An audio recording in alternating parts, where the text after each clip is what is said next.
So in terms of treatment design now, I'm going back to what I'm trying to achieve in terms of the aesthetic. I want the angle, the most projected part of the cheek to be here. It's natural as you get older for it to move anterior and inferior, so it's probably about here.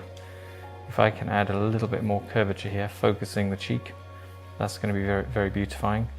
I then need to have that shape blend in laterally and then blend it into the lower lid cheek junction.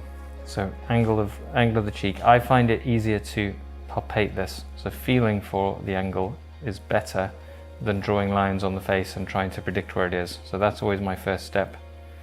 And I can feel the greatest projection of the zygoma is on this line, often parallel with the lateral canthus.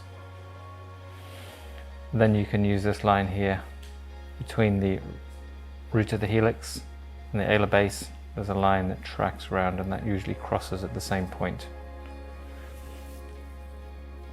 So that is the point I need to be more projected.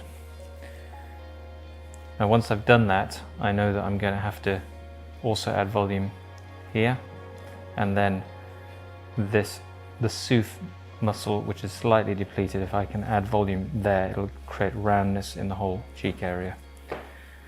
And then we'll blend that back with a couple more injections laterally, most likely, depending on how that goes. Now, I personally prefer having a plan, but then the plan changes as you execute, because you'll see things evolve, and I might do something slightly different, but I will have a good reason for each difference, each variation I take off this plan.